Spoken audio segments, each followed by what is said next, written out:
I got a new girlfriend recently.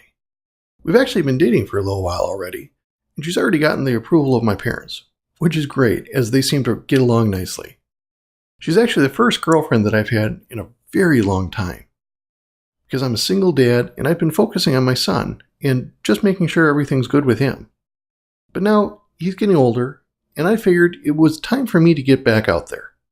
Luckily, I think I found somebody who will be a very good match and that we can help each other build and grow together. She's already helping with this site and editing the content you're consuming, so she must be great to put up with me in that regard already. What really kind of struck me about all this, though, is that when I started getting back into dating after so long, it caused me to look back on my romantic life in general and see my successes and failures, and it struck me how it really does kind of relate to most other personal development. For my first real relationship, and I will fully admit I was a late bloomer, I ended up marrying the first girl I really dated, which was a mistake. But I put my all into that relationship, and I mainly did it because I thought, okay, that's what you're supposed to do. You're supposed to grow up, have a relationship, get married, and have kids. You just go through that whole thing. That's what you're supposed to do. And I went into it full of romance and idealism, and the thing is, she wasn't a really great match for me. Definitely not for where I was in my life at the time. Or now either, to be honest. And being that she wasn't a great match for what I was at the time, after about 4 years of being together, we ended up getting divorced. I won't go into all that, but it's something that, looking at it from the beginning, I should have known where it was going to end. So after that, we started going through the divorce, I moved out of the house, and then started looking for another relationship. Probably too quickly. That's what you're supposed to do. One relationship ends, and another should begin.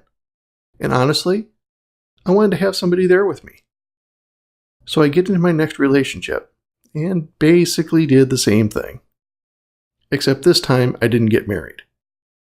I was with that next person for another 4 years. Again, probably not the best person for me to date. She was not a good match for me, but I hadn't learned my lesson yet. I had gotten a little bit better after that relationship, and I had pulled myself back up and gotten back on my feet. But still, those old things were holding me down. And I made the same mistakes, just in a different way. I did that a couple more times after that too.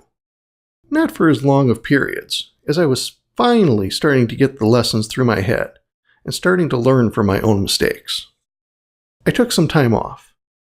And like I said, I've been focusing on my son and on myself, and have been trying to get everything lined up in order so that when I do finally meet somebody good, I can take my time, get to know her, and make sure that we're a good match for each other.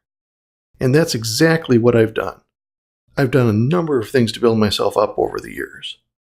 I've gotten out of a lot of debt, about $50,000 in credit card debt and other debts. Got a steady job, and built my confidence back up through reading a lot of books and taking action. Slowly at first, and increasing over time. I'm now a lot less scared of things, and more willing to go on adventures. Am I perfect? Not at all. I still have many flaws, and I still have many things that I want to do. But I position myself to where I can have a good relationship, and not just a relationship out of need. So now, like I said, I believe I found someone good. Someone that matches me and complements me, and I do the same for her. And we're looking at how we can build and grow together. I must say that's an awesome feeling. So what are lessons that I've learned out of all this? Well, the first one is pretty common. Keep trying. Like anything else that's worthwhile, you're probably not going to succeed at first. From a female perspective, this would be the phrase, you have to kiss a lot of frogs to find your prince. But the good makes the bad worth it when you do really find that one who you sync with. And I'm sure a lot of you who are out there, who are married or who are in good relationships, know exactly what I'm talking about. The second and complementary lesson to the first is, you're not done until you don't get back up. I've had friends that have just completely given up on their relationships because they've had so many bad ones. The thing is, you can't give up. You have to keep moving. You have to keep looking, and you have to be smart about who you put your time and your effort into. So even though it might seem a bit contrite to look at relationships as personal development or as goal setting or achievement or any of those, there really are a lot of similar areas. You can take the same lessons, like those that I listed above, and apply them to your love life. How can you do this? First of all, get some clarity for what you want and where you are now. Ask yourself these questions. Why are you looking for a relationship? Do you know what you're looking for in a mate? What are some issues that you won't budge on in your next relationship? Secondly, look at what might be getting in your way of finding the right person. Do you even have time for a relationship right now?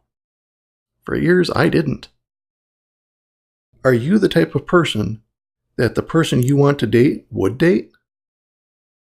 I had an idea about the type of woman I wanted to date for years before I found her. But when I honestly looked at myself, that type of woman wouldn't want to date me. I had to make myself better first. Lastly, when you do talk to people or go on dates, just simply ask yourself, will this person help or impede my future success? Will I help or impede this person with their future success? It's a two-way street. You have to be good for each other. Otherwise, one of you is just a leech. So what do we do here? We set a clear goal, looked at our obstacles, and evaluated our options. Sound familiar? It's just normal goal setting, tweaked for the dating world. Of course, there is love and attraction and everything else here, but if you can add some objective thinking to it, both you and your future mate will be happier in the end. So just keep trying and don't give up. It really does work.